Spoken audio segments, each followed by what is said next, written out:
Усе з чогось починається. Ось і створення цього каналу мало декілька цілей. Деякі були приховані, а деякі очевидні відразу. Одною з очевидних цілей було намагання донести до суспільств, які розуміли російську мову, жахи війни, явище ветеранства та психологічні аспекти кризових станів під час бойових дій. А що як не мистецтво та його аналіз може зробити це краще? Тому серія відеоігр під назвою Mass Effect стала найкращим вибором. Вона популярна, має низький поріг входу, порушує купу актуальних для нас питань. І це все у заманливій обгортці космічної пригоди. Саме розбір цієї франшизи надав цьому каналу відчутний поштовх популярності, зокрема серед україномовної аудиторії. Усього вийшло 6 матеріалів довжиною у 7 годин хронометражу. Деяка частина моїх глядачів та патронів вважає цю серію роликів моїми кращими роботами та взагалі кращим аналізом франшизи на Ютубі.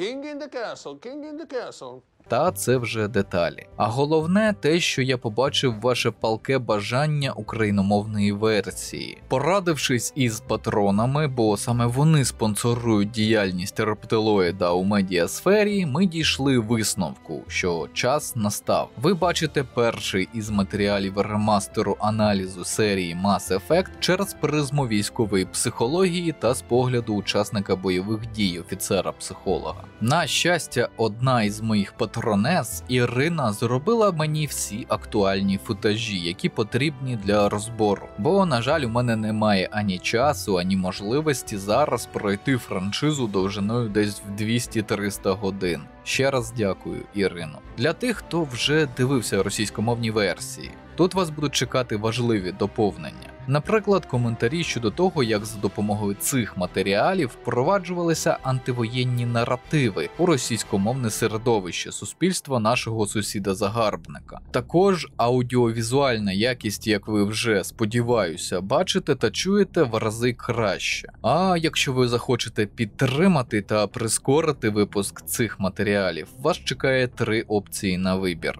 Patreon, Buy Me a Coffee та Donate.ua. Бажаю гарного перегляду.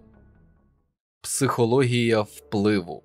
Цей розділ новий і його не було в оригінальному матеріалі. Якщо вам цікаво, у мене вже був про це окремий матеріал, прошу подивитись його перед цим. Називається Magnum Opus – те, що залишиться навіть після смерті. Переглянули? А тепер будемо розглядати тему далі. Однією із проблем, яку я бачив після демобілізації з армії в часи АТО, був тотальний опір росіян правді про війну. Правду вони просто не переварювали. Які б докази ти не наводив, якого б чіткого фактажу в тебе не було, яким би харизматичним ти сам не був, все марно, якщо ти кажеш цю інформацію в лоб. Вони просто не хочуть знати та визнавати реальність. Їх внутрішня пропаганда працювала так добре, що у кращому разі ви зустрінете реакцію «все не так однозначно», у гіршому «ті бандеровець, ви всі неонацики». До того ж, більшість блогерів та так званих ЛСДшників, лідери суспільної думки, а не те, що ви могли подумати, не могли формулювати чітко, що вони мають на меті, коли хочуть донести інформацію про війну росіянам. Спочатку деякі хотіли відкрити їм очі, деякі показати кровожерливість росіян українцям. У залишку на початок 2022 року це перетворилося на цирк. Усі ці записи чат-рулетки заїбали вже навіть їх ведучих, окрім найбільш завзятих персон. І ця тенденція незрозумілості цілі муляла мені ще тоді, коли я глибоко занурився у YouTube на другий місяць реабілітації після армії. У ті часи багато спілкувався з іншими ветеранами. І одного дня, коли зачепив цю тему, мій побратим сказав дуже гарну річ. Мене самого вже вивертає від цього трешу в Ютубі. От якби замотити двіж, який пояснив би війну росіянам їх мовою, якби вони розуміли, що тут їх чекає лише тотальний спротив та смерть, якби хтось не бився лобом об стіну, а обійшов її. Тож щойно ви дізнались про те, коли в мене з'явилась перша думка про створення каналу. Але була проблема. Я офіцер-психолог, а не бойовий офіцер. У мене не так багато знань саме про есенцію бойових дій. Моя сфера радше підтримка бійців до та після бою. Тому в мене не вийшло б вести канал лише про війну і нічого більше. Що ж таке можна використати як ширму для розкриття війни як дуже страшного явища? Чим таким займаються або займались у той чи інший час усі чоловіки призовного віку? Як ви вже знаєте, відеоігри дуже гарно підійшли на роль декорацій для розповіді про жахливу реальність. І з цими думками ящерка почала свій довгий шлях. Спочатку це були досить акуратні спроби розвідки. Невеликі текстові статті, як геймер бачить війну, які навички відеоігр можуть допомогти в реальному бою, спойлер ніякі, а які навички реального бою можуть перейти до геймінгу, спойлер майже ніякі. На диво, це так зайшло росіянам, що я закинув вудку подалі у ставок. Реабілітація ветеранів бойових дій за допомогою відеоігр. Така справді існує, та нею я та деякі інші спеціалісти доповнюють психотерапію. Зайшло на ура, всі були в захваті.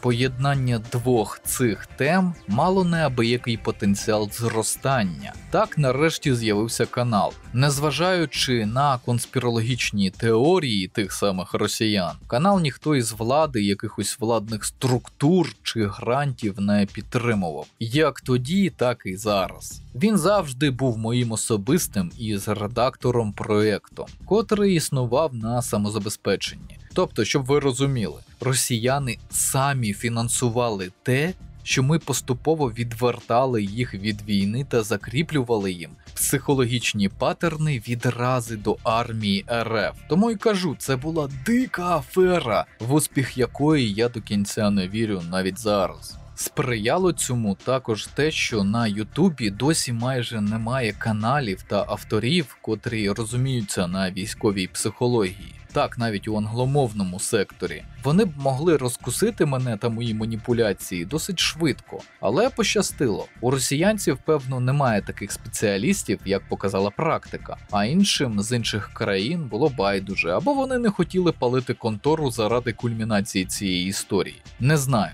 У будь-якому разі, дякую за мовчання, колеги. Єдине, що мене засмучує, ніхто інший цим так і не займався. Не конкретно психологія плюс ігри, а, наприклад, психологія плюс кіно чи психологія плюс книги. Хоча я підкидав іншим блогерам цю ідею, коли мав змогу. Тому ми із редактором навіть намагалися піти в інші сфери, але тупо не витягали по часу та ресурсам. Через це на каналі є лише один розбір кінофільму. Це «Зоряний десант» Пола Верховена, який повинен був показати тупість пропаганди. Психологічні маніпуляції поділялися на декілька категорій. Всі перелічити я не зможу. Їх було дуже багато. Перше – це порівняння геймінгу та реального бою та закріплення думки, що реальний бій надзвичайно смертельний. Давимо на банальну об'єктивну реальність, емоцію страху через знайому безпечну зону комфорту. Друге – розповіді про армію.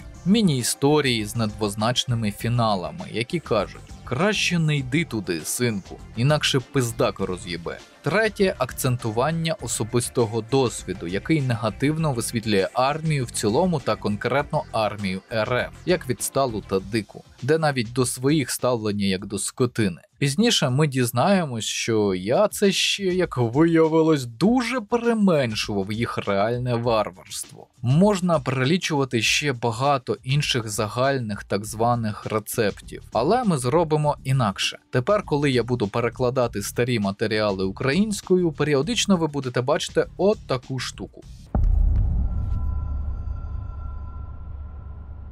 І я буду пояснювати, як саме у цей момент впливав на росіян та що саме вкладав їм в голову методом опосередкованого психологічного впливу. Одразу скажу, я не пам'ятаю все досконально, деякі моменти вже стерлись із пам'яті, але більшість розкрию. Звичайно, цих меседжів небагато, і вони розподілені у невеликій кількості по всіх матеріалах. Сподіваюсь, вам сподобається. Бо, їй-богу, під час написання, а потім реакції росіян не міг повірити, що це діє ефективно. Як колись давно сказав класик, розділяй та володарюй.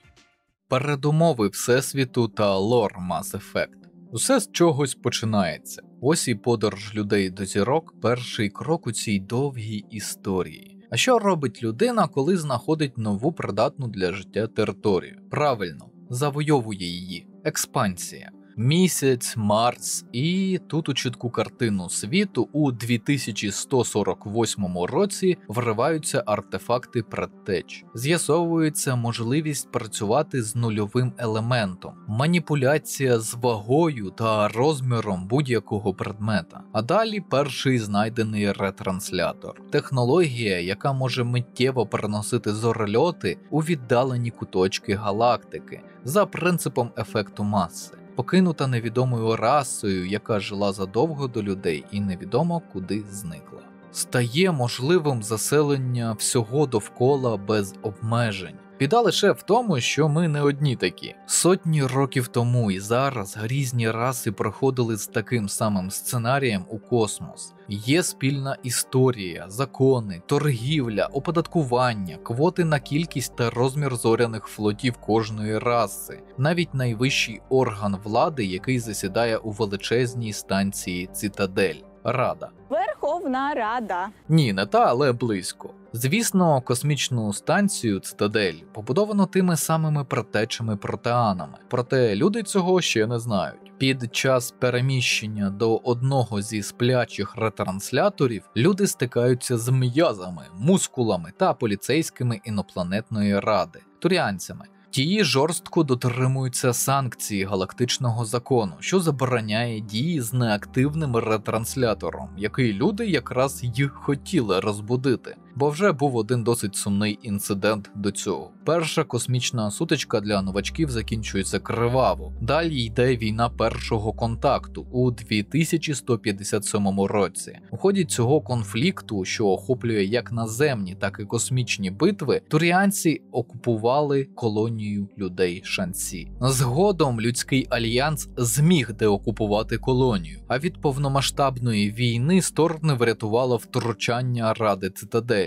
І тут варто віддати належне туріанцям. По довгому часі, аналізуючи цей конфлікт, а також низку інших факторів про землян, їхню культуру, структуру армії, дисциплінованість, самопожертву, вони доходять висновку, що з усіх відомих рас саме люди мають потенціал для того, аби перейняти у них зовнішню ідеологічну доктрину. А полягає вона у мілітаризмі, захисті розумних, проте більш миролюбних видів. Заодно люди стануть серйозними стабільними союзниками в галактиці, що також добре. Десь у цей момент учасники нового міні-союзу починають обмінюватись технологіями, фахівцями, знаннями про потенційних супротивників. Потроху, але впевнено, створюється перший спільний проект – Зореліт Нормандія. Насправді він експериментальна мобільна база для роботи розвідки двох видів. Коментар психологічного впливу. Тут і надалі так наголошував саме на цьому союзі недаремно. Він для мене втілював ідеалізований вузол співпраці США та України. Саме таким я хотів би бачити етап війни 2014 року і АТО. Навіть більше, мав змогу спілкуватися із офіцерами Корпусу морської піхоти США, ще коли служив. У них також були питання до свого уряду, чому ті не дають дозвіл на розгортання хоча б мінімального контингенту сил США в Україні. Але маємо те, що маємо. І тут, до речі, надзвичайно показова саме есенція співпраці, технології та військові інституції туріанці США, плюс потенціал та морально-вольові якості люди Україна. Саме з такими думками після війни проходив серію Mass Effect. Старшим помічником командира цього провідного з технічної точки зору судна Нормандія є легендарний і на той момент ще капітан, а не командор Шепард. Зараз скажу блюзнірську річ, але Шепарда дуже важко аналізувати як персонажа. Зрозумійте правильно, він дуже цікавий індивід. Але у кожного гравця він виходить різним. Якщо не пам'ятаєте мій матеріал про фундамент особистості, особистість формується протягом життя і на неї впливає дуже багато чинників. Це як конструктор Лего. А в грі у вас є набір частин, і ви самостійно за допомогою них створюєте, як вам здається, того самого Шепарда. Деякі, звісно, заперечать, та чого ти дуркуєш, автор? Усього 2 архетипи – злий і добрий. Скільки там того діла, розбери по черзі. Ні, ви не враховуєте передісторію персонажа, а тут їх 3. Психологічні портрети, яких також 3. Критично важливі події у грі, які обирає командор. Його стосунки з екіпажем, побратимами та посестрами. І список можна продовжувати ще дуже довго, якщо розглядати всю трилогію. Варіації та купа змінних, які фізично неможливо врахувати під час одного та навіть декількох проходжень. Для нас, старих гравців, які проходили серію в роки релізу, все було просто. Пряма лінія сценарію та сюжету. Але тільки починаючи розбирати та аналізувати розгалудження історії, розумієш титанічну роботу Дрю Карпішина, сценариста BioWare тих років. Може, саме завдяки такому підходу до моделювання зовні інтуїтивно зрозумілого та складного прихованого всередині, Mass Effect вважається класикою рольових відеоігр та шедевром на всі часи. Для розуміння, саме через це я досі не розбирав, як мені здається, найкращу гру в стилі Dark Fantasy, на мою суб'єктивну думку, Dragon Age Origins. А в ній автор провів сотні годин, там лише докладно пропрацьованих предісторій аж 6. 6, Карл. З іншого боку історії цього всесвіту, головний антагоніст першої частини Mass Effect – Сарен. Він не змінюється протягом історії. На його прикладі можна чітко відстежити психологічні проблеми розчарованих ветеранів, на кшталт тієї ж параної, байдужості до цивільних у бойових конфліктах, а також жорстокості. І це незважаючи на відбиток, який залишила по собі ідеологія жінців на особистості туріанця. Вчинимо таким способом. Як ігри мають свої умовності, і ми з ними погоджуємося, так і в цій серії розборів будуть свої. Кожен сюжетний вибір, починаючи від походження Шепарда до його рішень у неочікуваних ситуаціях, розглядатиму з погляду ветерана та військового психолога. Отже, обиратимемо логічний варіант дії того ж реального військового з поясненням. Базові правила встановлені, можливі також деякі уточнення у процесі оповіді. Шепард – герой нашого часу. За стандартом гри налаштування передісторії Шепарда стоїть на таких позиціях: солдат, землянин, вцілілий. До вступу на службу у майбутнього командора можуть бути такі передісторії: мандрівник, землянин, колоніст. Найбільш прийнятним буде саме мандрівник. Тут вам і династія військових, і досвід спілкування з іншими галактичними цивілізаціями. Логічно, що саме така передісторія гармонійніше вплітається у загальний наратив та характер Шепарда. Принаймні, за моїми спостереженнями. А психологічний профіль лише доповнює цей вибір. Вцілілий, герой війни, безжальний. Як і попередній вибір, цей ґрунтуватиметься на сюжеті загалом. Шепард завжди виступав як гарний організатор і тактик. Завжди наголошувалися здібності та сильні сторони його напарників та команди. І це правдиво для будь-якого офіцера. Ще молодим лейтенантом я часто чув одну фундаментальну фразу більш досвідчених товаришів: пофіг, що ти знаєш сам, ти ніколи все не встигнеш. Найважливіше – правильна організація підлеглих. Ти можеш хоч тричі бути невдахою у всьому можливому, але якщо водночас добре розподіляєш кадровий ресурс, ти вже хороший офіцер. Решту можна надолужити. Найбільше такому наративу підходить уцілілий. Як ніхто інший, він цінуватиме кожного солдата, бо знає ціну втрати в бою. Далі ми потрапляємо на місток зорольота СР Нормандія.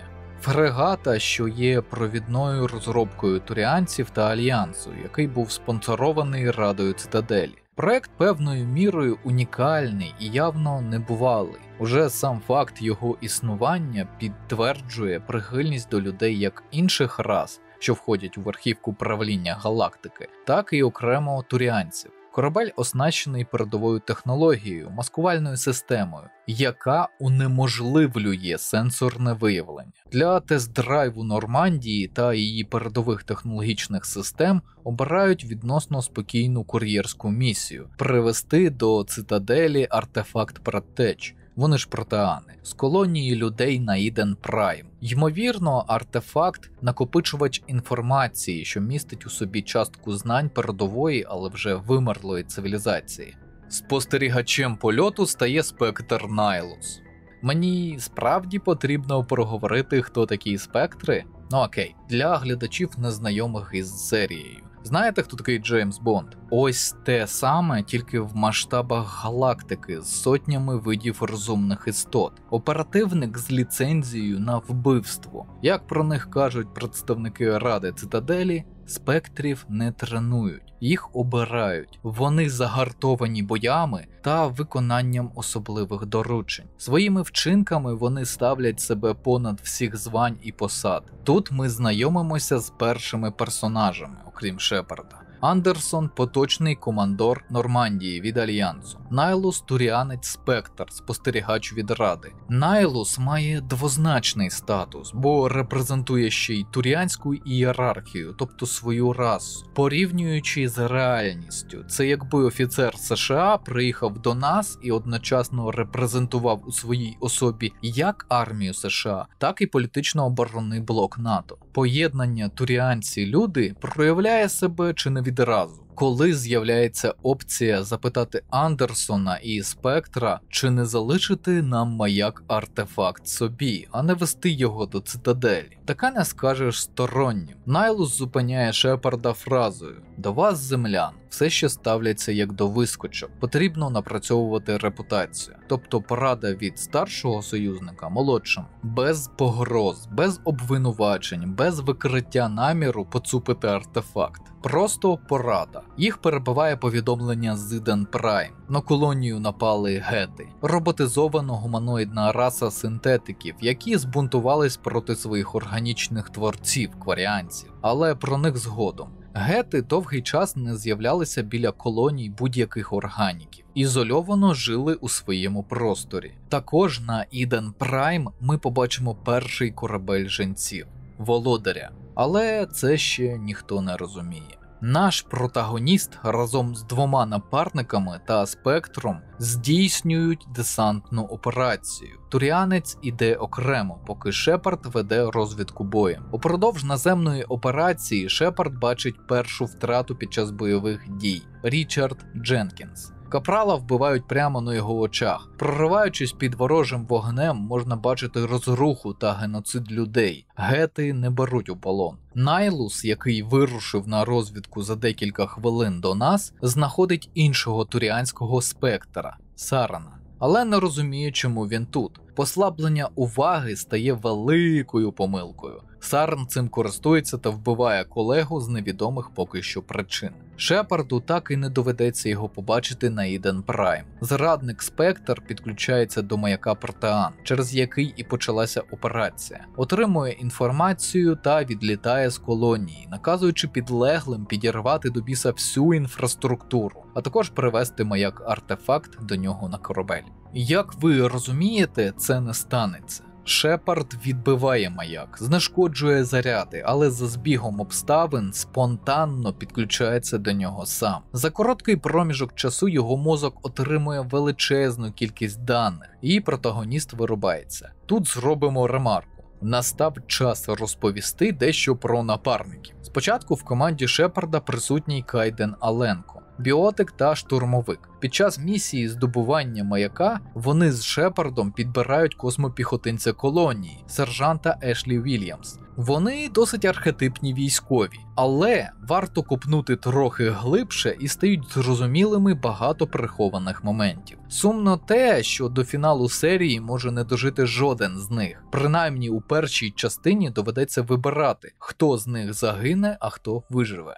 Цікавий факт. Я не зустрічав у реальному житті людей, які б не врятували Ешлі, пожертвувавши Кайдену. А знаєте що? Я усуну цю несправедливість. Аленко житиме. Хоча правдива причина така. Логічніше врятувати Аленко, оскільки він талановитий біотик та офіцер, з яким Шепард служив і мав емоційний братський зв'язок задовго до Ешлі. Непритомне тіло капітана після події з маяком евакуювали на корабель. У момент його пробудження Нормандія прямує до цитаделі. Необхідно відзвітувати про загиблого Спектра і провал місії, а також вимагати негайного арешту Сарна. Але не все так просто. Про що капітану говорить посол людства на цій самій цитаделі? Він передчуває дикий скандал і дебати щодо ситуації, звинувачуючи Андерсона і Шепарда в розв'язанні у цей момент непотрібного людству конфлікту. Загалом посол людства в цитаделі у Діна вкрай цікавий персонаж. По ставленню до нього гравця можна відстежити дорослішання. Якщо раніше його бурчання і невдоволення викликало в мене неприязнь, то протягом цього проходження співчуття. Після АТО почав чудово усвідомлювати, наскільки важкою може бути бюрократична частина роботи та служби, пов'язаною з армією та військовими операціями, нескінченні звіти після невеличкого виїзду чи перестрілки, ведення журналу батальйону обліку журналів рот для обліку журналів взводів, і це не жарт.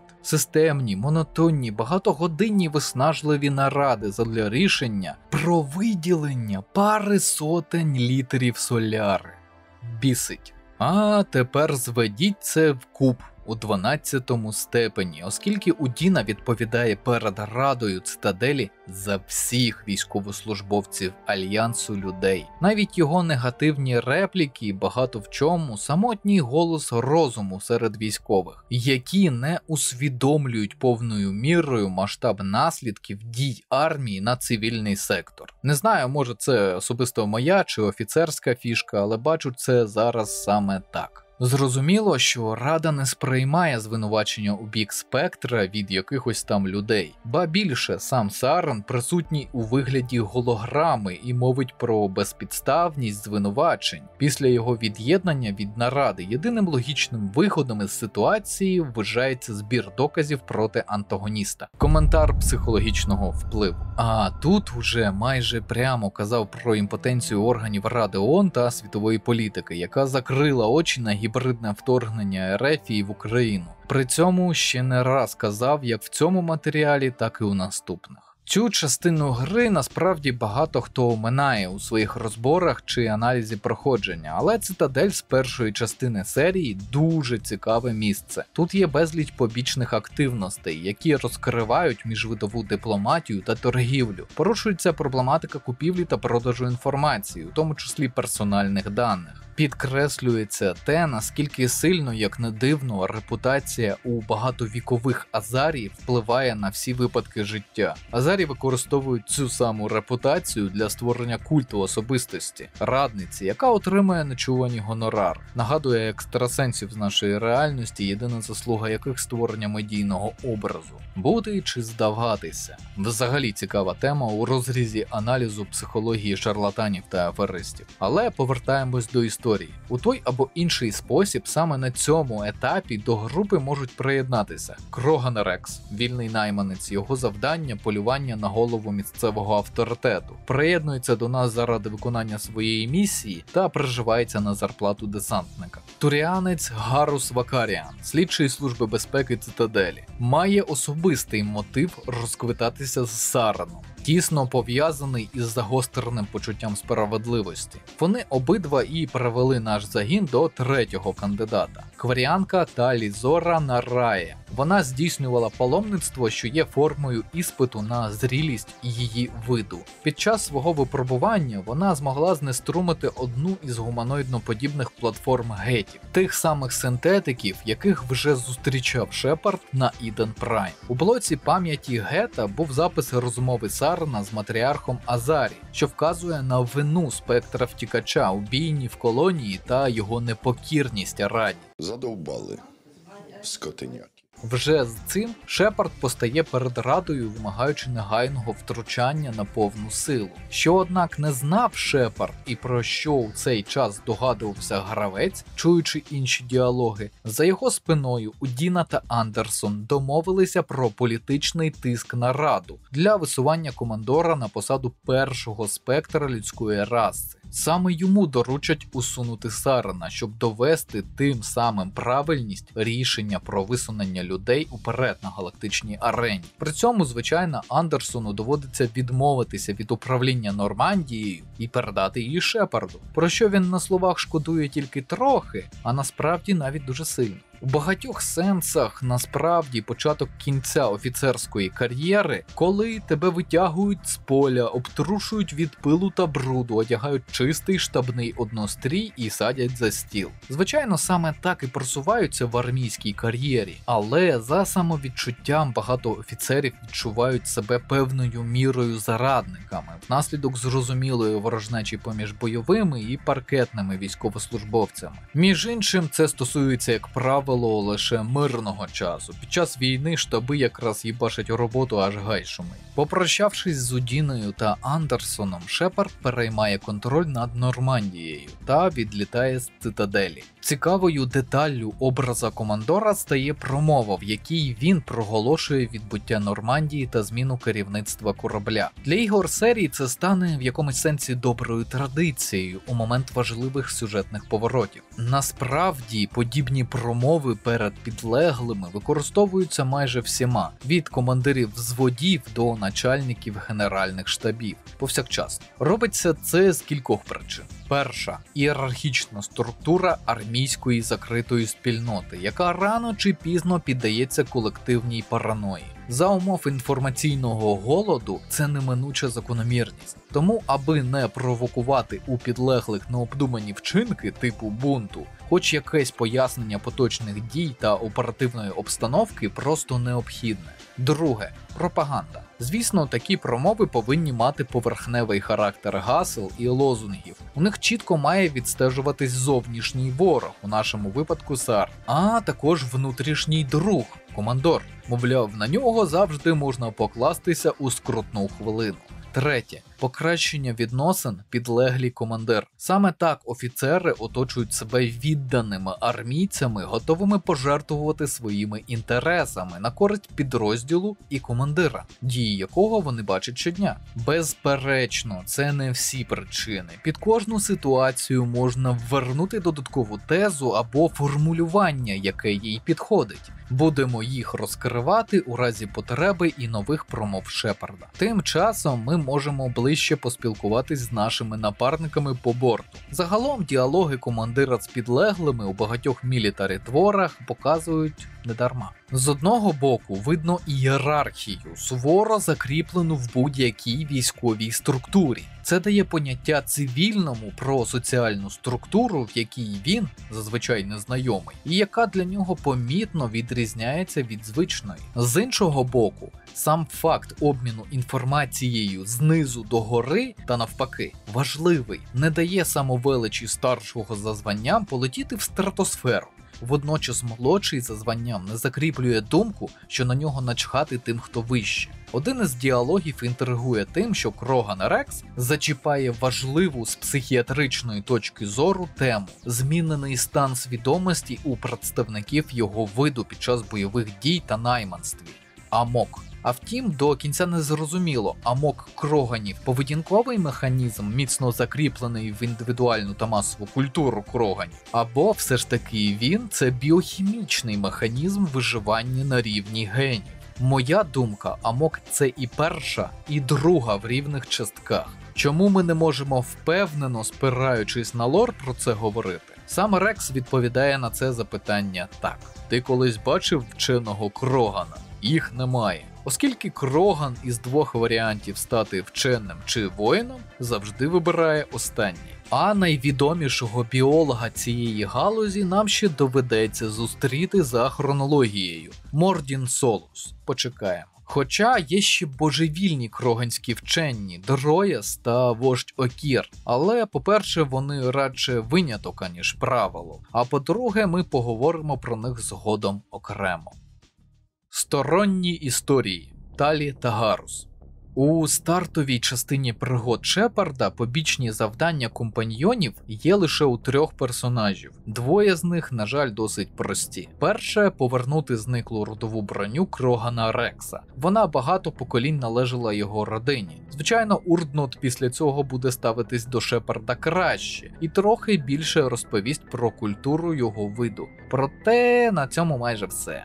Друге – завдання у завданні. Адмірал Хакет запропонує нам допомогти Альянсу у знищенні мобільних баз гетів, авангарду вторгнення. Багато перельотів і пошуків на бронемашині Мако, про неї пізніше. Знищимо 4 мобільні пункти і нам подякують за службу. Водночас Кверіанка Талі попросить нас про послугу. Враховуючи, що на даний момент вона здійснює паломництво у пошуках гідного дару для складання іспиту на зрілість, згадується, що у зв'язку з тим, що вона дочка адмірала, її дар повинен бути цінним. Такими можуть стати дані, витягнуті зі знищених баз гетів. Унікальний подарунок, що заслуговує на повагу народу. А ось третє завдання цікавіше. Одна з незакінчених справ колишнього агента безпеки Цитаделі Гаруса Вакаряна. Серійний...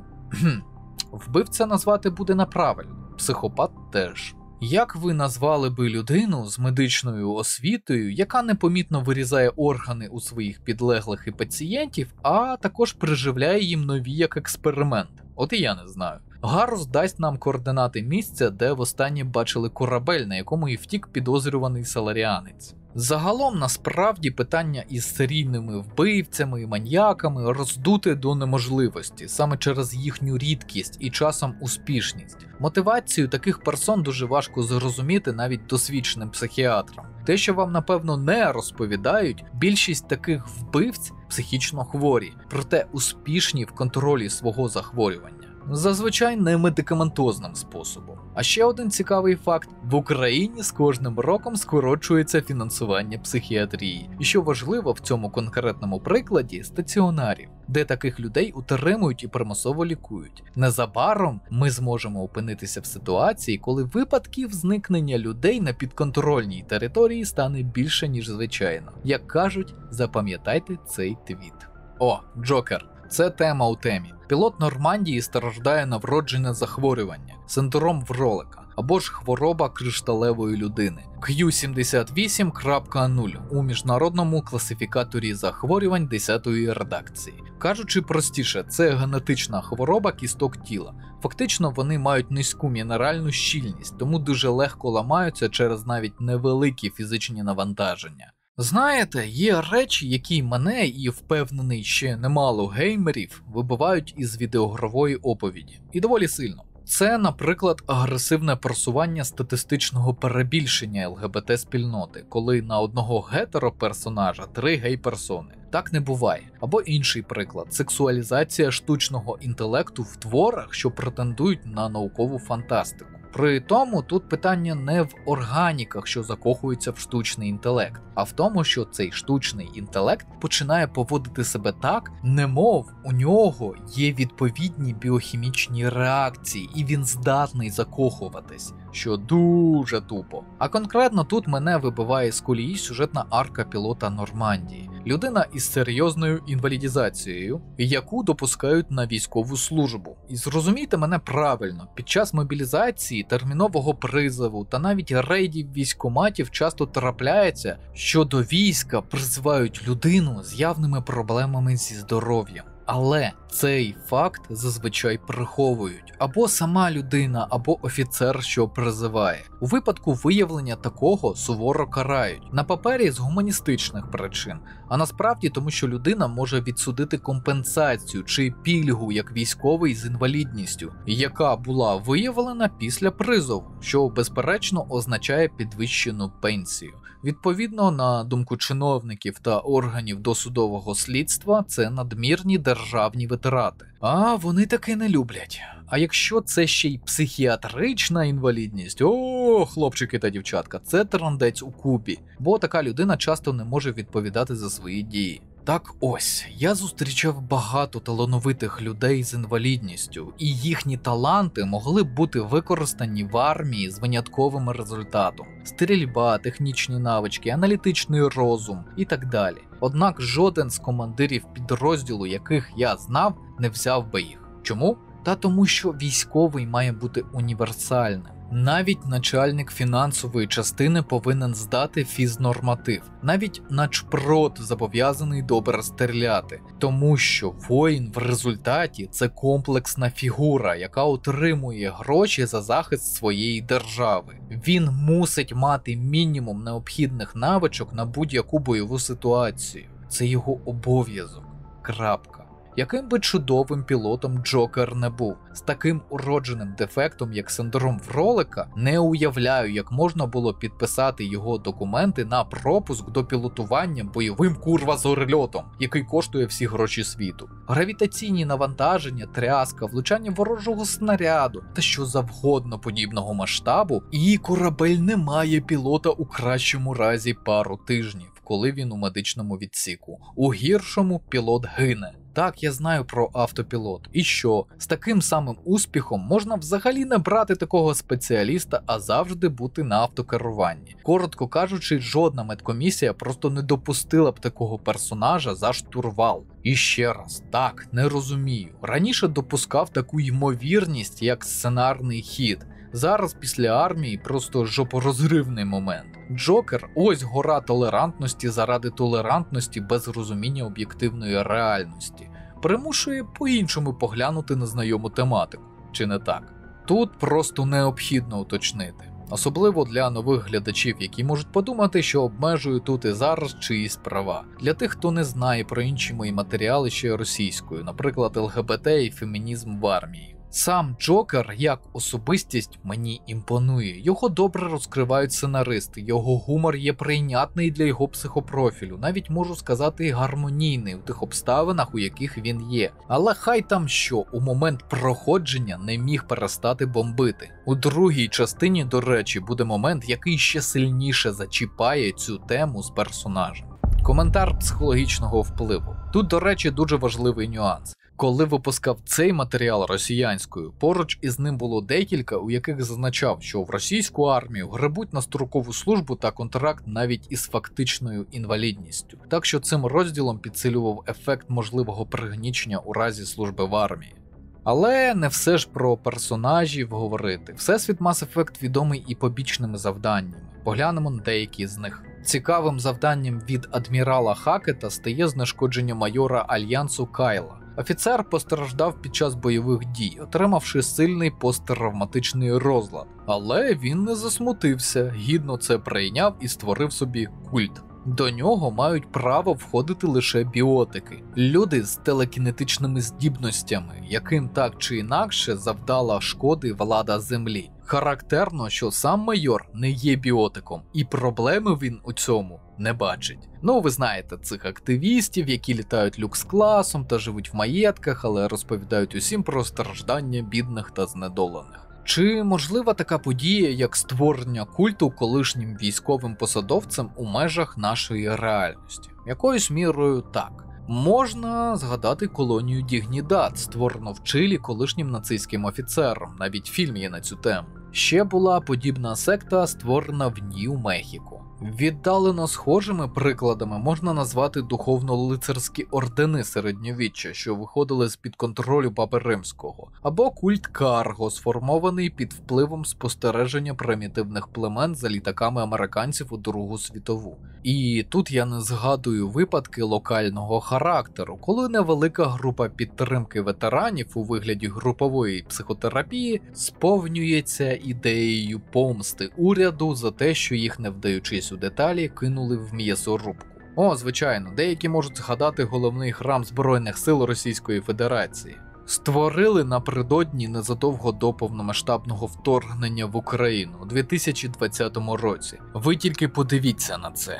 Але тут треба розуміти, що вся РФ де-факто тоталітарно-авторитарна секта, схиблена на темі загарбницької війни. Робив матеріал про це під назвою «Культ смерті та життя». Гарантую, через десятиліття психологи та психіатри, що спеціалізуються на сектах, будуть писати на цю тему цілі гори наукових робіт, детально аналізуючи цю ракову пухлину. Загалом такі прецеденти були. У грі вони були обіграні скоріше не глибоко, а у ширину. В одне завдання запхали розчарування військового у своєму командуванні, несправедливість до сегменту людей, які не відповідають поняттю умовної норми, а також проблематику релігійних сект з наголосом на культ особи. У перше моє проходження це було прям круто, піднімало цікаві нові сфери знань. Зараз же, через багато років, розумію, що цього мало для грамотної репрезентації теми. Не забули сценаристи і про консерватизм армії. Кругле тягнути, квадратне котити. Цей аспект змогли висвітлити вдало буквально 3-хвилинною подією.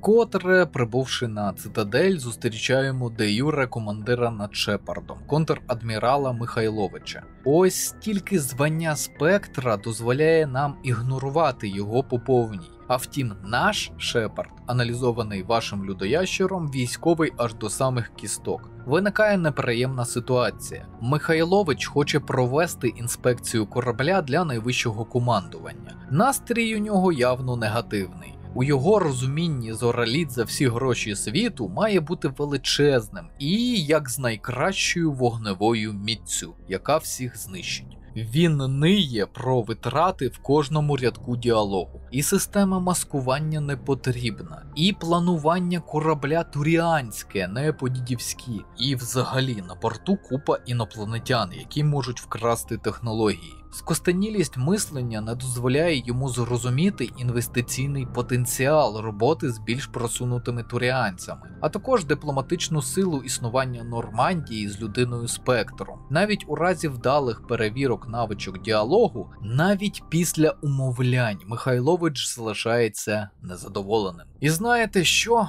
У період служби ще в АТО більше половини старших офіцерів віку 45+, яких зустрічав, саме такі совкові та дуже консервативні. Уже розповідав про це в інших матеріалах. Це сумнозвісні постсовкові офіцери, навчені та вимуштровані робити так, як діди, і ні на міліметр інакше. Зараз же таке ще й призводить до летальних втрат серед особового складу. Скажу просто, залишати військових у казармах на час ворожих ракетних обстрілів або дика тупість, або очевидна зрада державі. І те кримінальний злочин під час війни. Реформувати армію у її консервативних нюансах – геморой, який простими словами просто неможливо описати, та навіть цілими науковими роботами. Проте дякую старій BioWare за спробу. В одному моменті навіть подумав, що я згодний з Михайловичем і сам би висловився точно як він у схожій ситуації. Ось так, на жаль, армія впливає на свідомість. Ліара та Мако.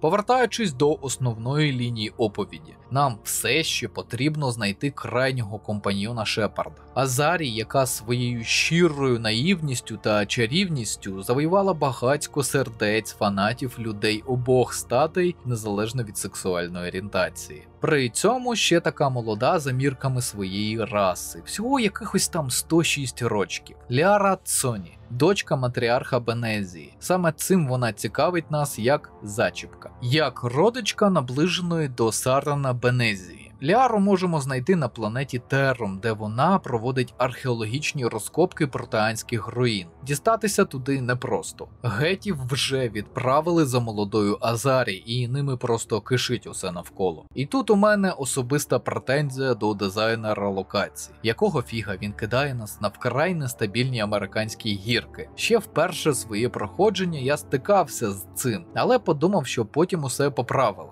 Та й я не такий криворукий, як було раніше. Ага, хапай в обидві жмені. Більшість сутичок легкі, але перемішані з дуже складними. Начебто кожну битву на Террумі визначали китком кубика D20. Випало 3. Тут буде парочка слабих гетів проти бронемашини Мако. Випало 17. О, сюди поставимо 2 куркувальні платформи та десяток сильних піхотинців проти загону без Мако. Випало 8. Давай сюди 4 слабкі піхотинці і неочікувана найманця Крогана. І це протягом 10-15 хвилин. І найжахливіше, індустрія за останні роки навчила мене не робити ручні сейви. А це означає, що чортову ділянку на Террумі я проходив заново 3 рази.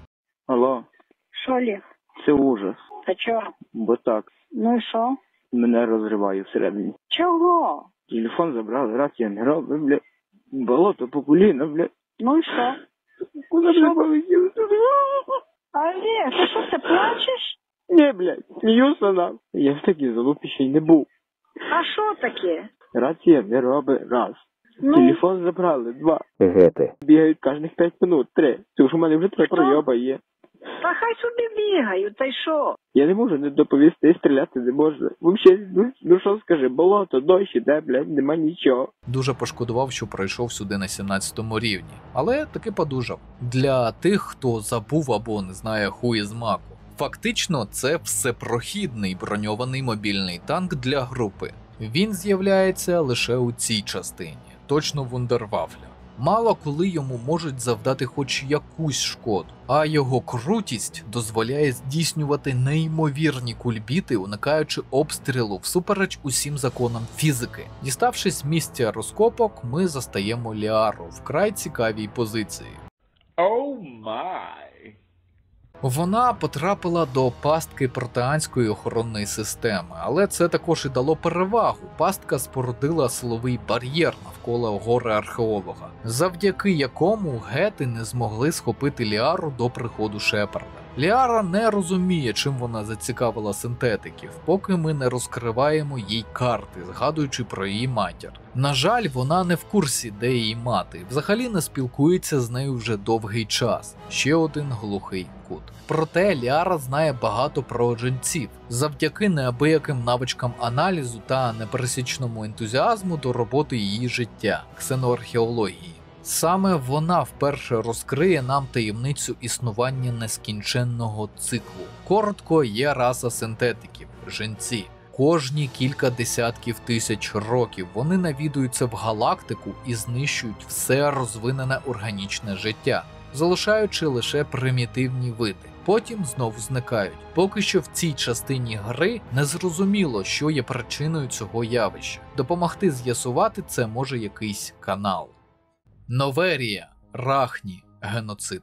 Наступна ціль – лейтенант і права рука Сарена, матріарх Бенезія, мати Ліари Цоні, матріархи Азарі. Хто вони взагалі такі? Це представники виду, які досягли піку зрілості, мудрості, котрі мають надзвичайний вплив на всі сфери життя. Чому матріарх перейшла на сторону Сарена, не знає навіть її дочка, наша супутниця. Останнє відоме місце перебування Бенезії – науковий корпоративний центр на льодовій планеті Новерія. Вона не дуже заселена, більшість будівель зосереджені в одному місці. Єдина перевага геоїду – важкодоступність. Ніхто не може приземлитися на Новерію без дозволу ради директорів корпорації, що просто вкорінилися на поверхні. Для місцевої служби безпеки, а по суті приватної військової компанії, навіть звання спектра у Шепарда – недостатня підстава для пропуску далі основної будівлі та офісної частини. Матріарха, певна річ, тут нема, вона у далекому дослідницькому комплексі Пік-15.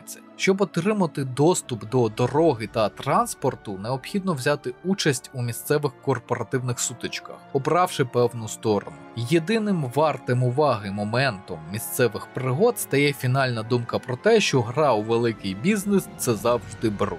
Дорогу, як завжди, перегороджують гети, провезені сюди контрабандою. А Пік 15 зустрічає нас пусткою, тими ж синтетиками і раптово величезними жуками, які бризкають кислотою і знищують усе навколо.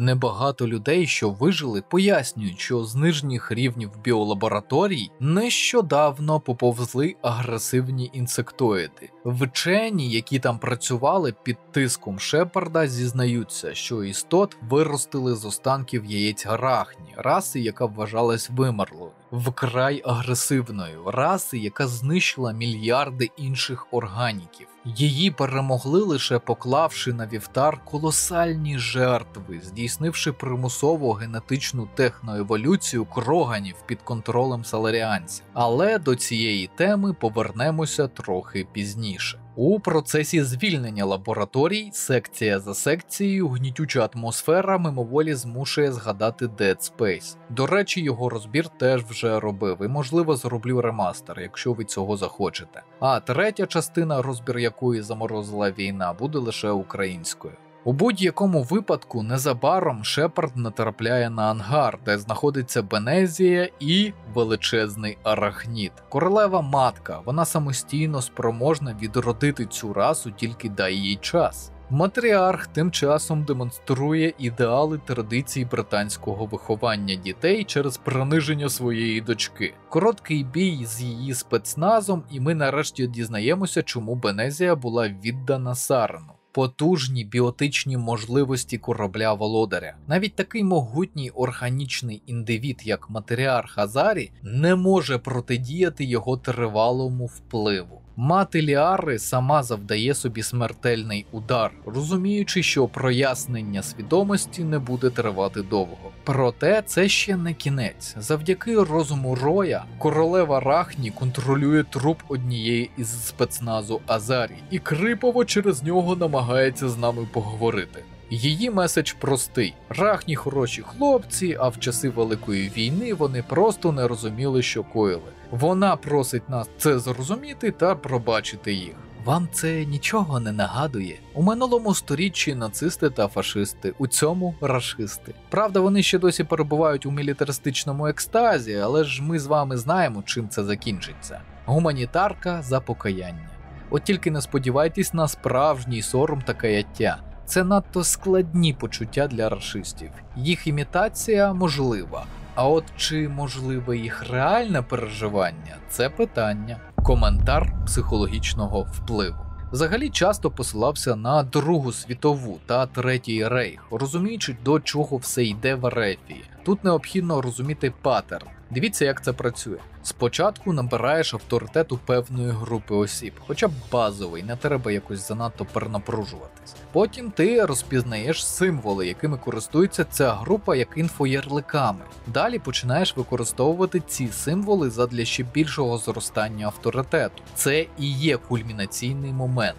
Відтепер у головах групи ти свій, який говорить їх мовою та поділяє їх ідеологію. Навіть якщо ти будеш говорити щось не зовсім у лапках правильне про цю саму ідеологію, тебе не можна критикувати за це, бо це думка свого локального авторитету. І чим більше у вас прихильників, котрі вбачають у вас авторитет, тим легше через інфоярлики проштовхувати потрібні аналогії. На відміну від прямої протидії, таке авторитетне викривлення набагато ефективніше. Але є й погана новина. Для нього треба дуже багато часу та терпіння. А можна зазначити, що цей так званий метод, як не дивно, я перейняв, спостерігаючи за сектами, що оперували в Україні у сірій зоні закону.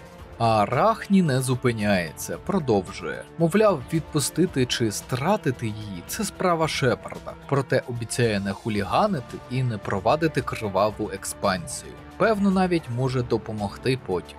Дико в цей момент пошкодував, що не взяв у групу Рекса, адже крогани мають дуже великий зуб на рахні. Хороший діалог вийшов би.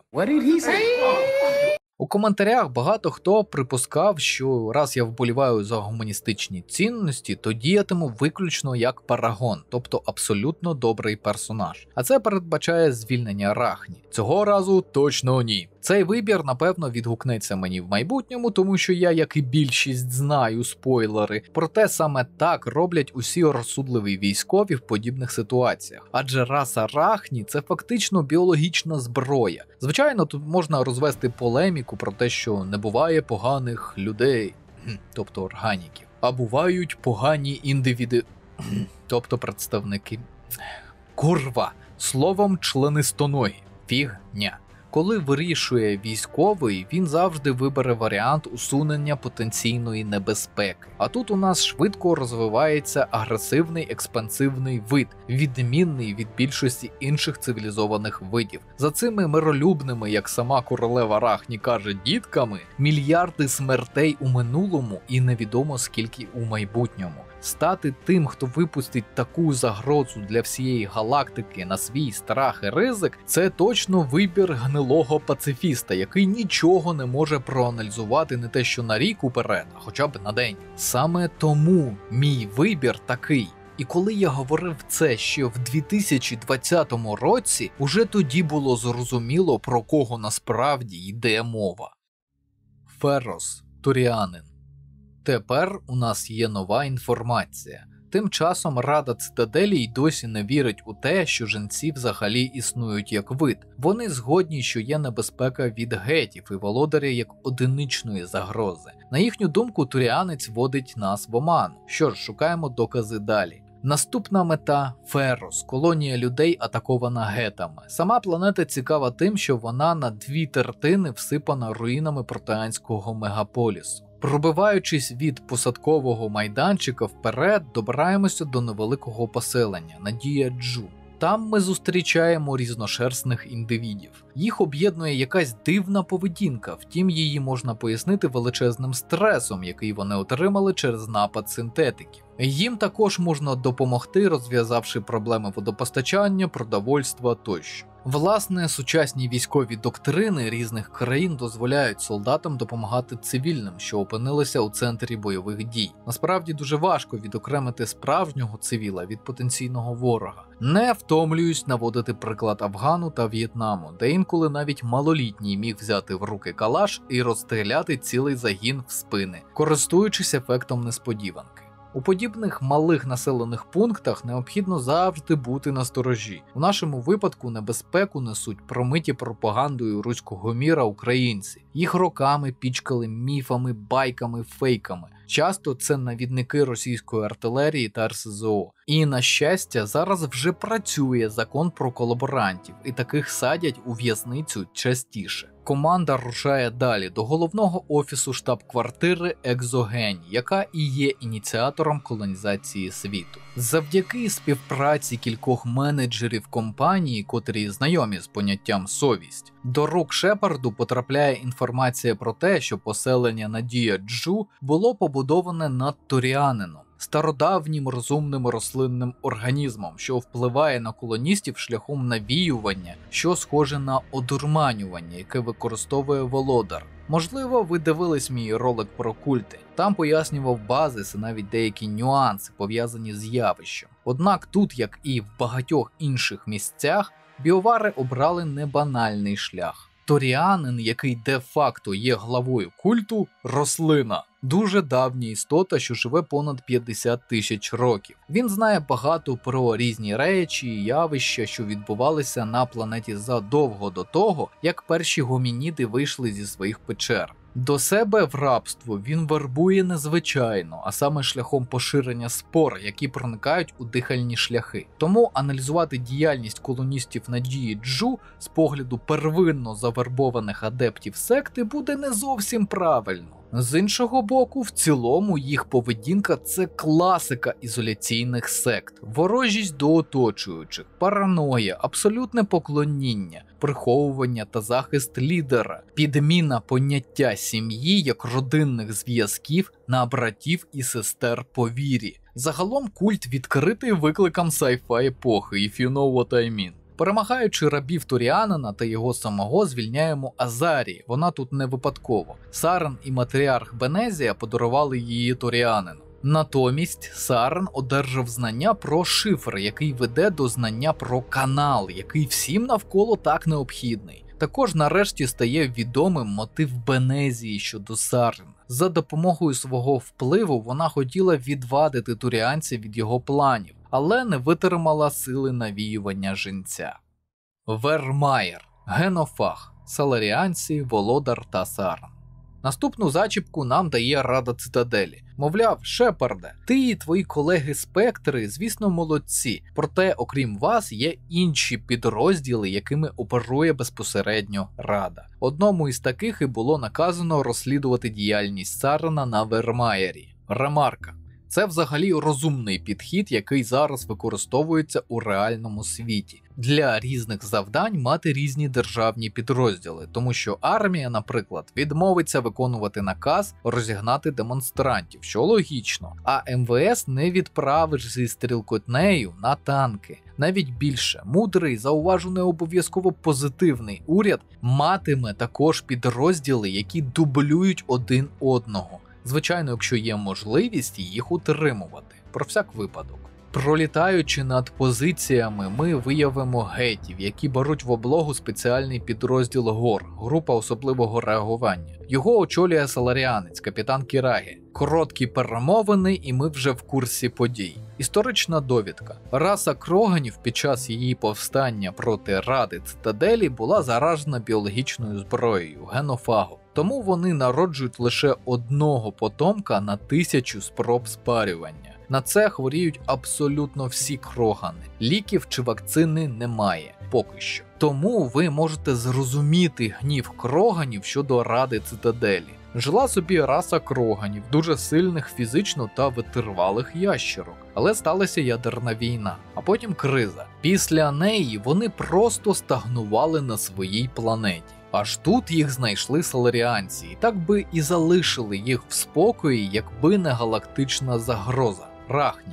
Потім кроганів примусово соціально еволюціонували до впровадження космічних технологій, мобілізували воювати проти нашестя Рахні. Тоді вони втратили просто гігантське число своїх пращурів. Потім після війни вже їх розцінили як загрозу, здатну до експансії, і їх заразили генофагом. Внаслідок цього для звичайного крогана мати дитину – це розкіш і виграш в надзвичайно несправедливу біологічну лотерею. За рівнем несправедливості це мені щось нагадує, але не можу згадати, що ж таке. Ось же.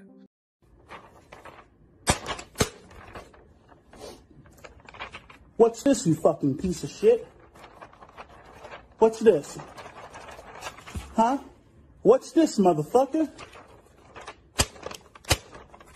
Сарен організував на Вермаєрі дослідницьку станцію, у якій досліджується клонування кроганів та лікування їх від генофагу. Завдяки цьому він отримав безперечну симпатію цих симпатичних рептилоїдів, а також потенційно найсильнішу армію органіків у галактиці. Поки загін Кіраги відволікатиме основні сили гетів від дослідницької станції, завдання Шепарда проникнути туди, дізнатись всю можливу інформацію та встановити заряд в уразливому місці будівлі. Тим часом є одна маленька проблема. Кроган Рекс, дізнавшись про це все, готовий перестріляти і загін Кіраги, і своїх союзників, включно з командором. Адже брати участь у цьому особисто для нього те саме, що поставити хрест на шансі народу кроганів вилікувати свою хворобу. Тут порушується питання конфлікту інтересів солдат під час бойових дій та війни. Це насправді не рідкість у наш час. Тут і моральна сторона проблеми у формі страждань армійців щодо супутніх втрат мирного населення і неприйняття участі в бойових операціях на територіях, де народився і виріс, і безліч інших особистих моментів, які можуть виникнути раптово. Часто вже досвідчені командири можуть по-різному вирішувати таку проблему з подібним індивідом. Найпростіший шлях, яким йшов мій командир за моєю порадою – звільнення за статтею невідповідність посаді.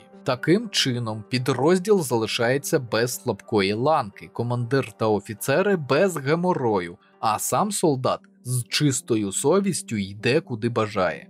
Попутного вітра тобі в сраку. Другий варіант частіше використовують офіцери, загартовані радянською армією. Морально та фізично зламати солдата і змусити його виконувати накази, які здаються йому неправильними. Як зламати армійця, ви можете побачити на прикладі рядового Гомера Пайла з кінофільму «Суцільнометалева оболонка». Через подібне пройшли безліч афганців у 80-х роках. Працює недовго, рік, максимум 2. Скажу відразу, це веде до ПТСР чи інших психіатричних наслідків. У кращому разі службовець почне шукати вихід у алкоголі та речовинах, щоб забути. У гіршому, можливо, такий солдат стрілятиме у спини своїм. Третій варіант найскладніший. Застосовував його нечасто і переважно до молодих солдатів. Тривале переконання та переформатування системи цінностей. До особистості необхідно донести, що побратими по службі довкола нього обов'язок і перемога важливіші інших, на його думку, цінностей. Цей трюк практично неможливо провернути з людиною старше 25 років, оскільки вона вже сформована як особистість. Про фігню типу нейролінгвістичного програмування можете навіть не згадувати.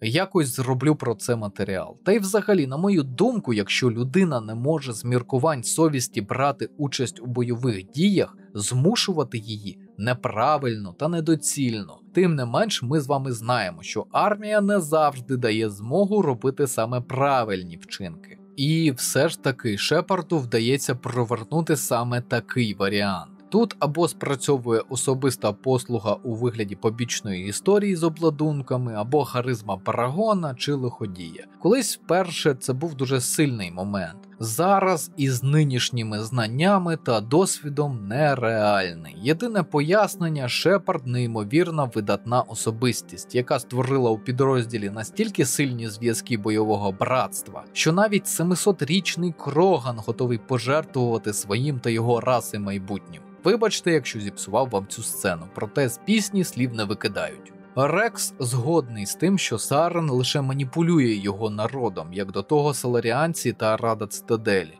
а цього для свого народу він не хоче. Тож він воюватиме поруч з нами. Інша подія, до якої нас підводить Кіраге, це віддати під його командування одного з наших підлеглих задля координації дій. Вибір між Ешлі та Кайденом. Немає значення, кого ви відправите, наслідки настануть трохи пізніше. Операція починається із саботажу в кількох важливих об'єктах. Потрібно знищити 2 бази зв'язку, платформу заправки бойових дронів, а також перенаправити інформацію про сигналізацію тривоги на нас від групи особливого реагування Кіраги. Тим самим ми розтягнемо сили супротивника, не давши сформувати йому кулак, аби здолати наших бійців. Трохи пізніше у нас буде можливість відімкнути зенітки для доставки Нормандією підривного заряду. В одному з приміщень бази ми знаходимо полонених саларіанців із загону Гор. Їх захопили ще на етапі розвідки. Тут, нарешті, настав час з вами детальніше висвітлити тему військовополонених.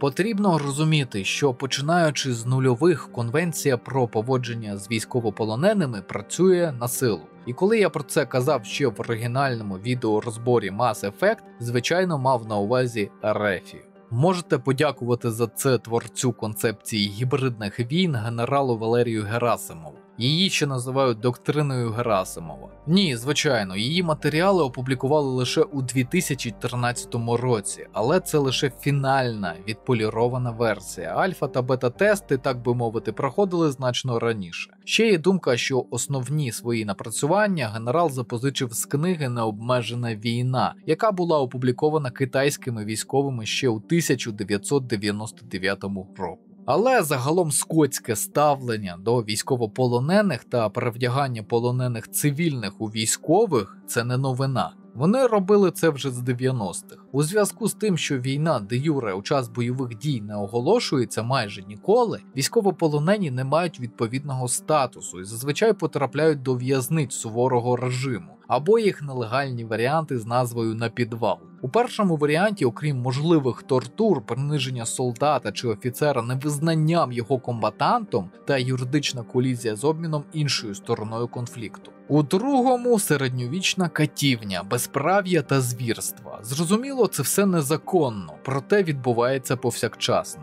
Раніше ще можна було сказати, що такими грішили відсталі країни, де взагалі не діяло жодне міжнародне законодавство. Зараз же навіть начебто цивілізовані країни практикують подібне, але тут ми вже розуміємо, що Ерефія лише вдавала себе такою. А тут на базі Сарана полонених використовують як ресурс в експериментах з одурманюванням. Початково це навичка жінця-володаря щодо контролю органіків на відносно короткій дистанції. У цей час перебіжчик Спектр Сарен вирішує, що йому буде корисно мати таке ж вміння, зокрема і як спосіб протидії володарю у разі конфлікту між ними. Звісно, Шепард це ще не знає, проте його супутники щось підозрюють і говорять про це. Пробираючись крізь гетів, хасків, кроганів, загін знаходить доктора Дрояса, Крогана, який став вченим для того, щоб відродити славу свого виду. Безсумнівно, починати з нами діалог він не збирається, помре в битві, намагаючись врятувати працю всього його життя. Трохи пізніше підрозділ зустріне вчену Азарі, яка перебуває тут на добровільно-примусовій основі.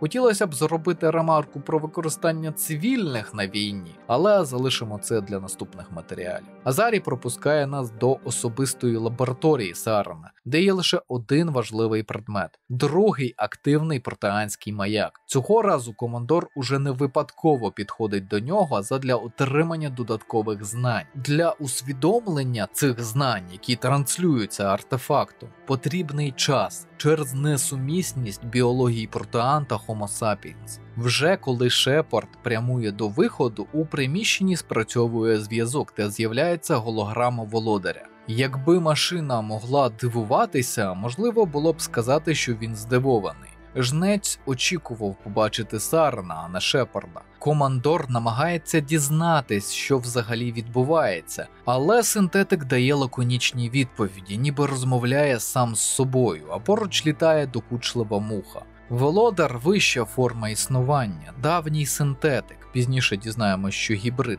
який вважає, що розумне органічне життя – лише випадковість, результат генної мутації. І найстрашніше, він такий не один. Таких, як цей жнець, тисячі, а то й десятки тисяч. Кожен цикл, а це десь 50 тисяч років, вони з темного космосу прилітають у галактику, де чекають у стані глибокого сну. А потім знищують усіх органіків, які досягли піку еволюції. Це їхнє призначення. Цикл не може бути порушений. Скільки разів таке вже траплялося, невідомо. Усе знайдене розумними расами будували не протеани, а жінці, рухаючи технічні знання у тому напрямку, у якому їм вигідно. А отже, вони знають усі слабкі місця флотилії, зброї, техніки, органіків. Ось тільки командор чинить опір, він не здається без бою.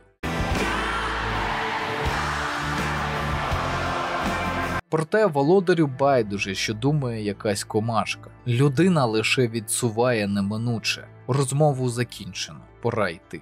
Оскільки дещо раніше Шепард відключив ППО, Нормандія може приземлитися і команда встановлює підривний заряд. Поруч із ним залишається той член команди з двох, кого ви раніше не обрали допомогти Кіраги. У нашому випадку це Кайден. Тим часом ми прямуємо до загону Гор та Ешлі, намагаючись допомогти їм вирватися з оточення гетів. На півдорозі Аленко сигналізує про те, що все погано. Його також атакують переважаючі сили противника. Ось тут і відбувається вибір із перманентною втратою одного з напарників людей у цій частині. Врятувати обох не вдасться.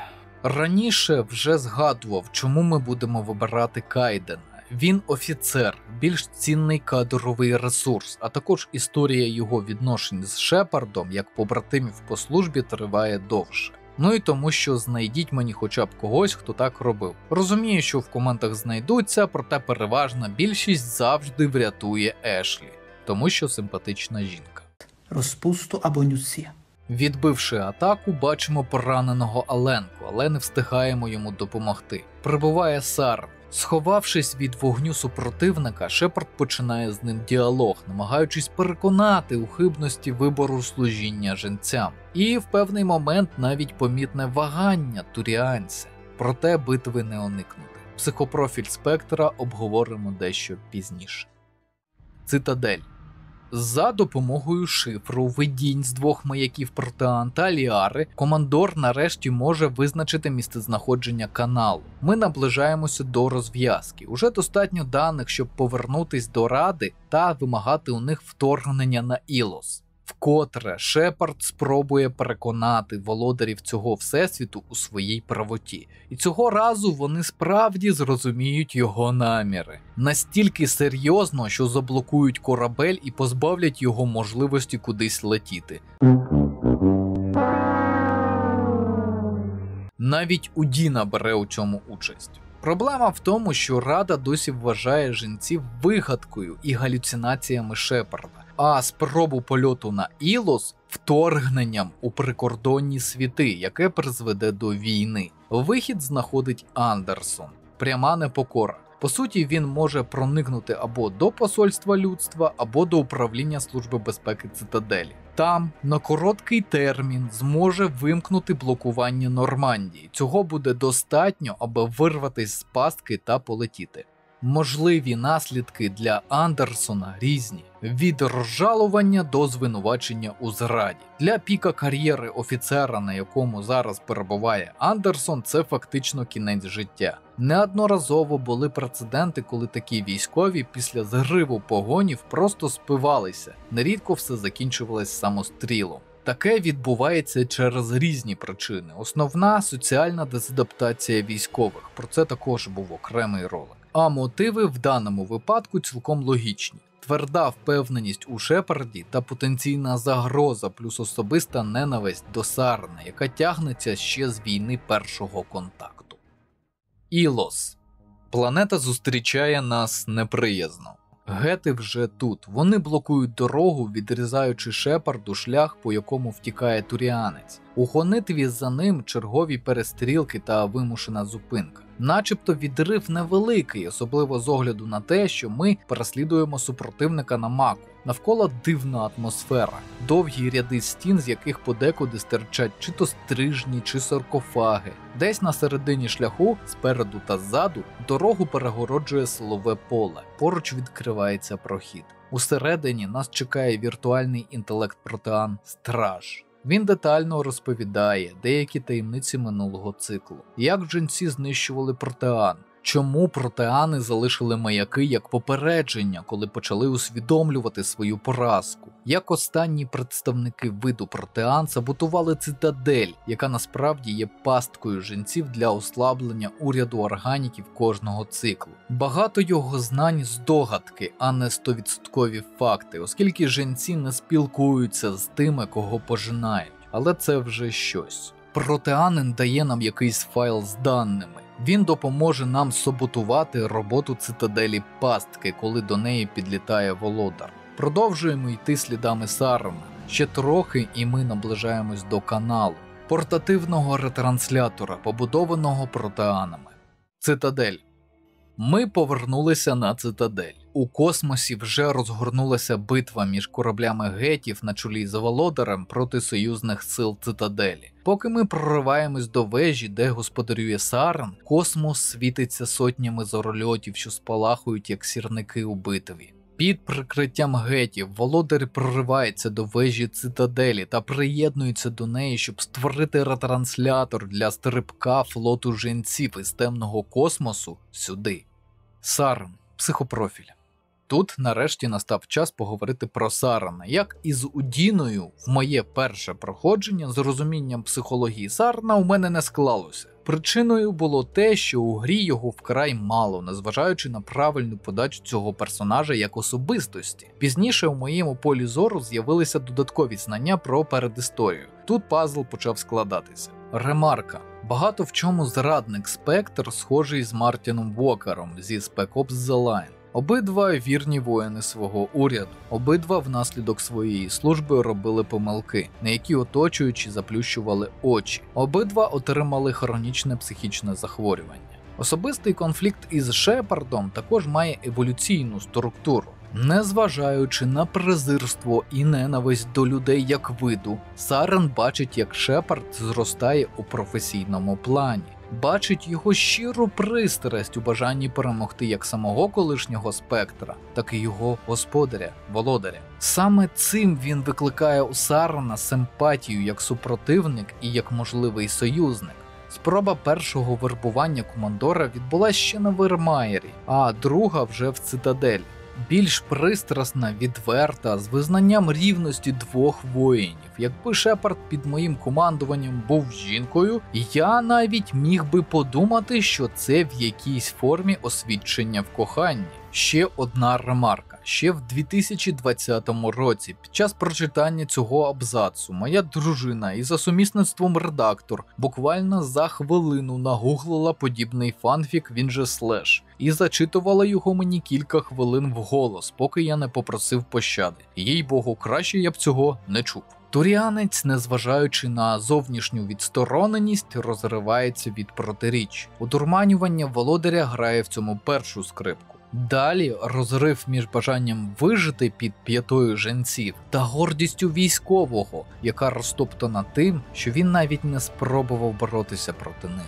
Найімовірніше те, що з ним відбувається, можна діагностувати як порушення емоційно-вольової сфери. Симптоматика характерна шизоїдному типу, через що відбувається розщеплення ідентичності, де одна частина пригнічує іншу на несвідомому рівні.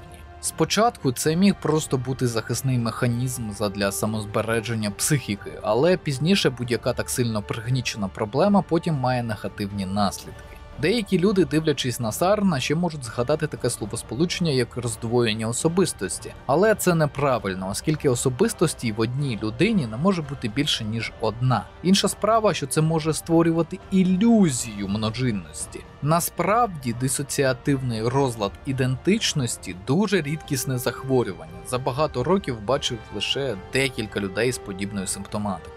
Завдяки тому, що Шепард переконує один з уламків цієї особистості вчинити правильно, Сарен здійснює офіцерський вчинок у цій ситуації. А саме, як це називають в армії, самостріл. У цей момент нарешті можна завантажити файл віртуального інтелекту Стража у контрольну панель Цитаделі для ослаблення володаря. Також важливий вибір, чи врятувати Раду Цитаделі, що евакуювалася на корабель Шлях Призначення. Флот Альянсу готовий це зробити, стрибнувши через ретранслятор до Цитаделі. Проте людські втрати будуть значні. Або все-таки почекати послаблення гетів і жінця і дозволити загинути вищому органу влади галактики. І тут варто розуміти, що таке Рада. Це не просто троє вискочок, які всю гру дошкуляли командору Шепарду. Це як мінімум символ влади цивілізації сотень мільярдів або навіть трильйонів осіб. Уявіть, який би хаос почався в нашому світі, якби відразу зникли б усі уряди, королі, президенти, канцлери, прем'єр-міністри країн. Жах, паніка, стрибки валют, обвал ринку, локальні війни, а можливо навіть глобальні конфлікти всіх з усіма. Цивілізаційний світ –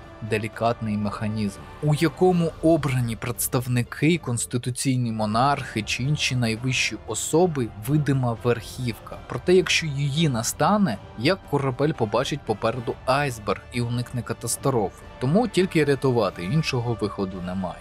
Я вже знаю, що мені можуть написати: ні, я не маю на увазі, що потрібно терпіти узурпаторів чи правителів бовдурів. Не додумайте за іншими. Це як мінімум грубо та помилково.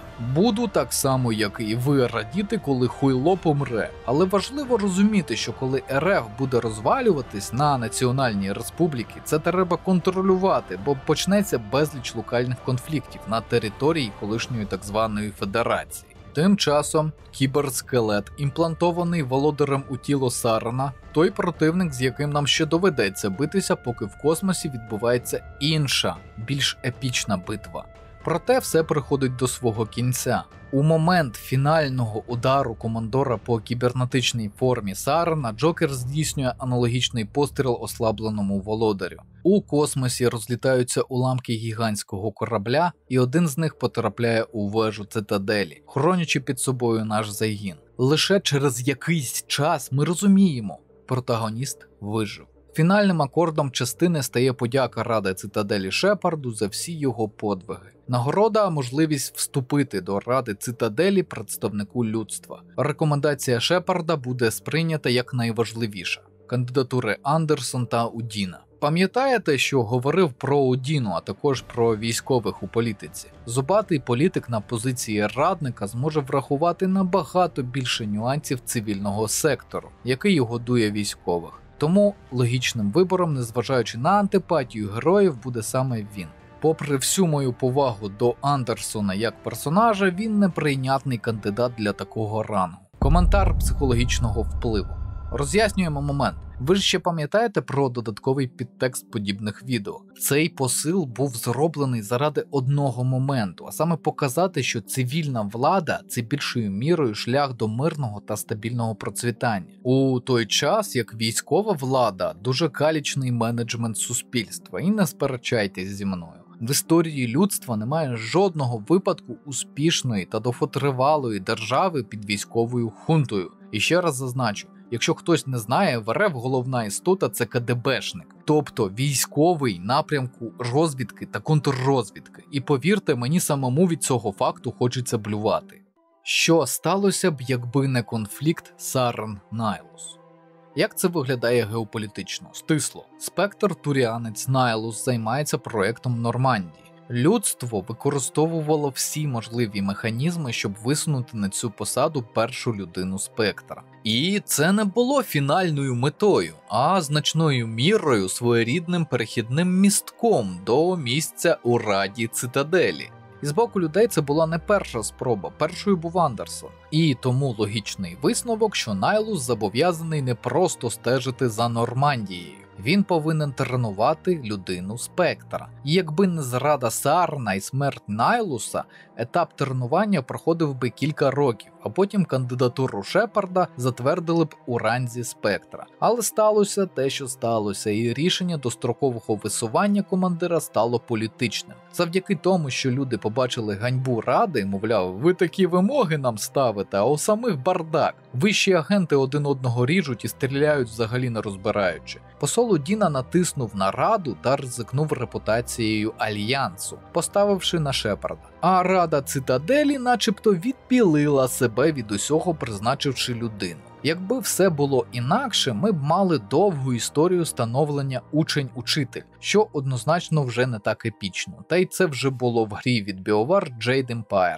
Ну і туріанець Найлус тоді був би де-факто капітаном судна, що автоматично робить Нормандію і туріанським, і альянсовим кораблем. Тобто все, що розвідує команда Нормандії, потрапляло б до рук як альянсу, так і туріанської ієрархії. Це питання безпосередньої реальної субординації в армії, яку не всі цивільні розуміють у зв'язку з її специфікою. Також доказом того, що все пішло саме не за таким планом, але він явно існував, у рамках першої гри є дії Ради Цитаделі щодо Шепарда після фіналу першої частини. Заперечення тверджень Шепарда, а після його смерті взагалі старання будь-яких згадок його пророцтво про жінців. Фігура командора була певним компромісом. Ніхто не очікував на кризу гетів Сарана Володаря, успіх Шепарда і порятунок Цитадель. Він відіграв свою роль у планах всієї галактичної верхівки, коли став Спектром. Йому була уготована доля весільного генерала, а далі дорога до елітного звалища з почесною пенсією за вислугу років.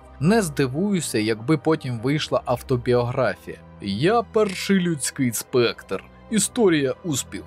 100 корисних порад новачкам. Усього за 19,99 кредитів. I'm Commander Shepard, and this is my favorite store on the Citadel. Звичайно, ви можете зі мною не погоджуватись, але умовністю цієї серії розборів є саме висловлювання точки зору автора. Простого переліку фактів про серію, які й так усі знають, тут не було. Навіть опис сюжету, що, зізнаюсь чесно, для мене найболючіша частина огляду, роблю своїми словами, не передираючи віки. Звичайна повага до вас і своєї праці. Доповнення «Загибель з небес». У єдиному доповненні Mass Effect ми стикаємось з досить слабко проаналізованими оглядачами-батаріанцями. Ці чотиріокі гуманоїди захоплюють астероїд, який перевозять людські колоністи задля отримання корисних копалин і створення орбітальної станції в його порожнині після буріння. За планом загарбників, астероїд буде спрямований на планету і знищить як колонію, так і всю флору з фауною, зробивши геоїд непридатним для життя. Це дійсно терористичний акт з мотивацією, що походить від батаріанської ідеології, про яку пізніше. Ми вчасно прибуваємо на астероїд, залишається зовсім трохи часу до неминучого зіткнення. Завдання просте. Відключити маршові та маневрові двигуни, вбудовані в астероїд, а потім знешкодити агресорів. У міру того, як ми просуваємось, нам по голосовому зв'язку допомагає одна з робітниць компанії, яку найняли перевести Каменюку. Пізніше врятований інженер власне докладно опише напад та різанину. Зрештою, Шепард дістається головного загону батаріанців. Там нас поставлять перед вибором – відпустити терористів, але врятувати полонених людей, котрі залишилися, або втратити їх, але вбити агресорів. Для більшості військових пріоритетом під час порятунку є цивільні. Але це коли є вибір між ними та військовополоненими. Тут же інша ситуація. Терорист, на якому вже чимало крові, вийшовши з цього приміщення, просто продовжить свою діяльність. За кожного заручника, відпущеного зараз, він спокійно зможе викрасти в рабство чи вбити сотні інших. Така загроза має бути негайно усунена. Насправді, коли є нагода, такі беруться під арешт. Якщо примусити їх до миру реально і на них або взагалі немає крові, або скоєне ними нелетальне. Натякну, якщо ви захопили ворожого солдата або терориста, про якого вам достаменно відомо, що на ньому трупи та тортури військових чи цивільних осіб, зґвалтування, обстріли цивільних будівель, дитсадків, лікарень. І вже були випадки, коли таких ваше командування обмінювало чи відпускало з імунітетом через злив інформації про супротивника. І звичайно, якщо захоплення такого відбулося у вкрай безлюдному місці, і серед вас вірні побратими по службі, як би ви вчинили? Це риторичне питання, на нього можна не відповідати. Але, на жаль, треба розуміти, зараз таке ставлення неможливе. Як би нам не хотілося справедливості та помсти, така правда нашого життя. Чим більш гуманними ми будемо, та чим більше росіянці будуть рашистами без стоп-крана, якими вони і є, тим більше буде санкцій для РФ, постачань нам зброї та зменшення будь-яких зв'язків РФ із зовнішнім світом, та й обмінний фонд необхідно поповнювати. Це протистояння не тільки демократії і тоталітаризму, а ще й гуманізму проти варварства. Тим часом у Mass Effect основна проблема батаріанців, як вони її бачать, це люди, більш адаптовані до швидкої колоніальної експансії. Саме до появи нашого виду батаріанці домінували у цьому питанні. А зараз... Для них люди – ті самі трудові мігранти, які займають робочі місця за копійки, за менші перспективи, які терплять гірші планетарні умови. І найгірше людство у цьому підтримує Рада Цитаделі, тим самим вирішуючи проблему слабкої заселеності скіліанської межі, секторів, які заселити небезпечніше через віддаленість від цивілізованих світів. Зрозуміло, батаріанці ігнорують те, що такі колонії більш ймовірно вимруть або зникнуть. У нашій реальності відсутність у мігрантів медичних страховок, часом нелюдські умови праці, зарплати у конверті та ще багато неприємних умов. У цьому плані деякі не помітили, як майстерно BioWare перевернула для гравця ситуацію догори ногами. пропонуючи йому, якщо він проти робітників-емігрантів, поглянути на ситуацію з іншого боку. Враховуючи поточну дійсність, для нас з вами це більш ніж актуально, бо тимчасово переміщені особи з України зараз мають за кордоном десь працювати для себе та своїх сімей. Повернемось до чотириоких, які адаптували свою ідеологію. Вони надали їй те, що в нашій історії називалося Третім Рейхом. Можна досить легко провести паралель. Нація, яка зазнала приниження, відроджується з ультраправими ідеями домінування своєї раси, де люди – це нижчі створіння, які незаконно отримують блага. І з застереженням, що на формування такого устрою у цих хлопців-батаріанців пішли століття. Хоча зараз в нас є ще більш актуальний приклад, ви знаєте хто. Теоретично на батаріанцях можна відстежити популярні у вузьких колах ідеї груп, які вважають, що расова вищість є прийнятною ідеологією. Колись це було у римлян, потім білих, потім варійців, а зараз руське. Нічого нового. Можливо, через якийсь час, спойлер, це буде азійський сектор. Звичайно, цьому необхідно протидіяти, щоб прецедент не переростав у гидотне правило. Тим часом вам слід розуміти, що такі люди існуватимуть, доки існує саме людство. Єдиний реальний варіант, коли ця тема відійде на другий план, коли людство зустрінеться з іншим чужородним видом. Щоб не говорили про доктрину зовнішнього ворога, вона діє і поєднує, так би мовити, простих людей. Звичайно, це можна сказати і про Цербер з терафірмою, але про них детально вже в другій частині. Моя подяка патронам, меценатам-кавоманам та тим, хто робить одноразовий вклад в існування каналу на Donate.ua.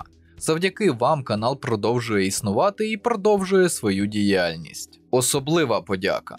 Генерали Акірю, Олександр Філоненко, Дмитро, Сергій Матрос, Сергій Білов, Тайрат CISO, полковники Олександр, Антон Доценко, Арканікс, Богдан Лапченков, Чара Фріск, Хамстрісімо, Локсерро, Маслієнка, Міст, Паразітікс, Пріма, Сергій Ламента, Ukrainian Smuggler, Віктор Кудря, Ксеноморф Принцес, Олексій Скляров, Артем Тімченко, Богдан Старовойт, Дмитро Куліш, Дмитро Станішевський, Друг Свіжий, Євгеній Головко, Ірія Аліє, Іржавий Демас, 33 шальних узбека, Ірина, волонтери, Акім Глушков, Алтріо, Андрій Ворон, Антон Карпенко, Дакар, Деніс Маслов, ДМ Ашар, Ерран Делакс, Флешкілер, Фус, Фукват, Гер Куррумі, Ігор Тоцький, Джон Браунінг, Логанс, Мед Кузя, Мунфлейм, Містер Кроу, Ніфлер, Олександр Бойко, Роман Литвиненко, Шварцпфад, Світлана, Вадим Н, Вася 96, Велш, В'ячеслав Черніцов, Віталій Дзюба, Владислав Афонін, Влакі, Володимир, Іван Павловський, Святослав Жеребний, Сергій Хакон, Юрій Ф, Івана Баглай, Лев Кропивницький. І не забувайте вірити в ЗСУ. Все буде Україна.